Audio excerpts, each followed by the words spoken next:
The war between Earth and Vyrix Prime had ended 2 centuries ago, but the scars ran deep, across planets, across time.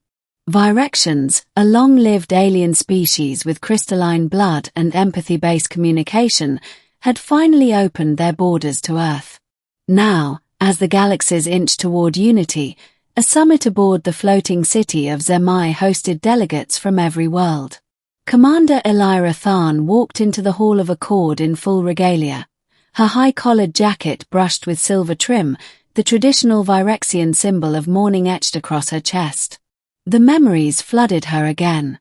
2 centuries ago, she'd held him in her arms as his lifeblood poured out under a crimson sky. "Kale," she whispered to no one. She took her seat, brushing it aside. Duty first. Then ghosts. But when the Earth delegation arrived, her body froze. There he was. No simulation. No android. No hallucination. Kale Laren. Standing. Breathing. Smiling. And not a single day older. Chapter 1. The Impossible Reunion. Elira didn't blink, afraid he would vanish if she did. Kale glanced around, cluelessly formal in a Navy EarthGov suit. When his eyes met hers, something flickered, recognition. Hesitation.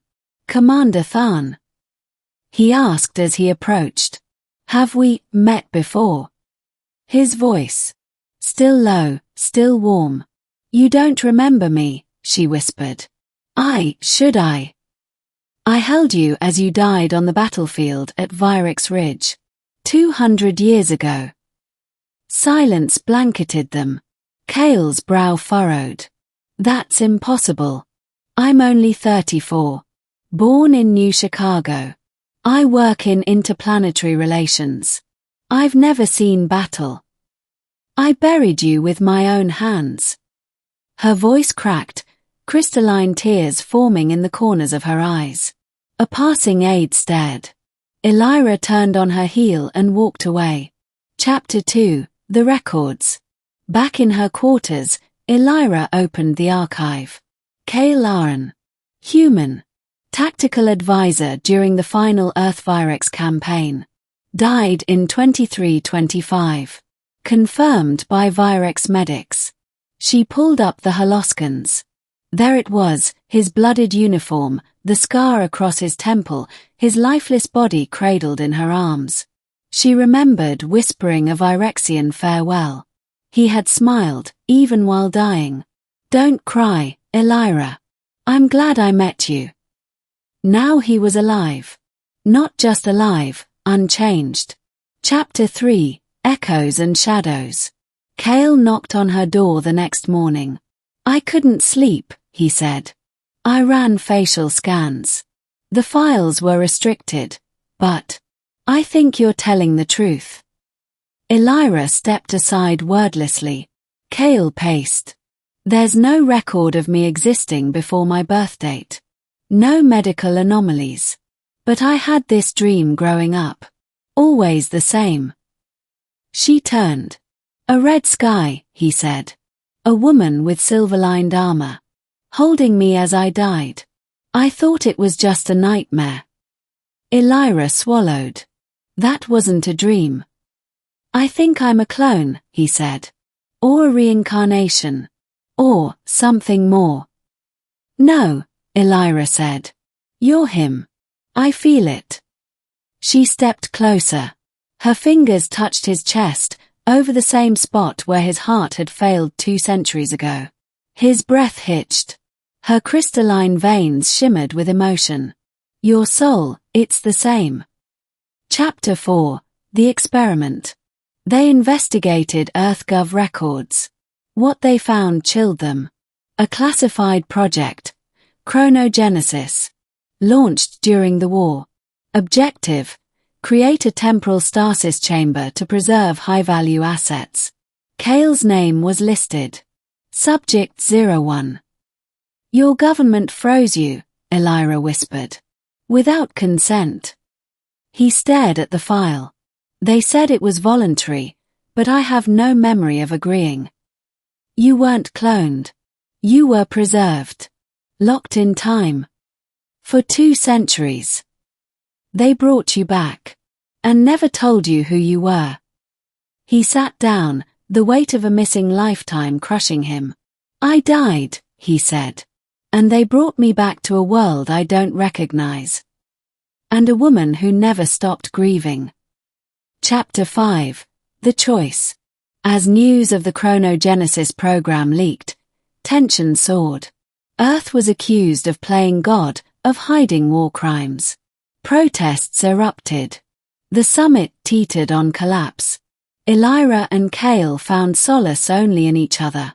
I remember more each day, Cale said one evening on the balcony overlooking Zemai's waterfalls. Your laughter. Your singing. The way you said my name. Elira nodded, tears glistening. I never loved again, she said. How could I? You were the only one. Cale cupped her face. Then maybe we get another chance. She kissed him. It wasn't nostalgic. It was real. Chapter 6. Fire in the blood. But peace never comes easy. A rogue Virexian faction, the Bloodless, believed Cale's return was an affront to nature. He died an honorable death, their leader spat during a pirate transmission. You defy the universe by resurrecting what was lost. Cale became a symbol. Hope to some. A mistake to others.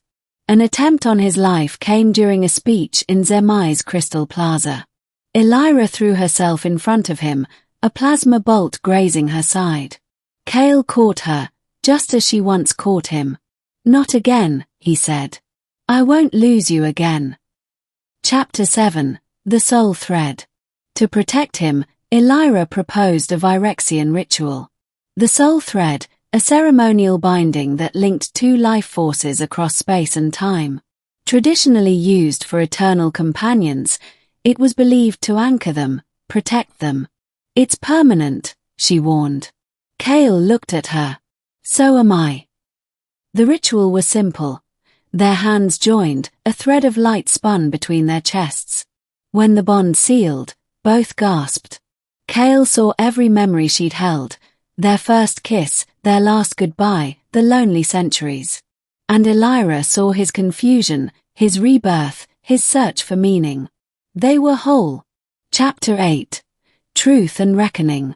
EarthGov tried to silence the scandal, but the universe had changed. Cale stood before the summit. I'm not here to accuse. But you need to know, your government's gambled with time and souls. I'm not a symbol. I'm a person. He stepped back. I remember my death. And I remember her. Elira walked forward, standing beside him. Life is not defined by years, she said. It is defined by love and loss and the choice to continue. Together, they bowed. The summit, stunned, rose in applause. Epilogue. Beyond time. Years passed. Peace deepened.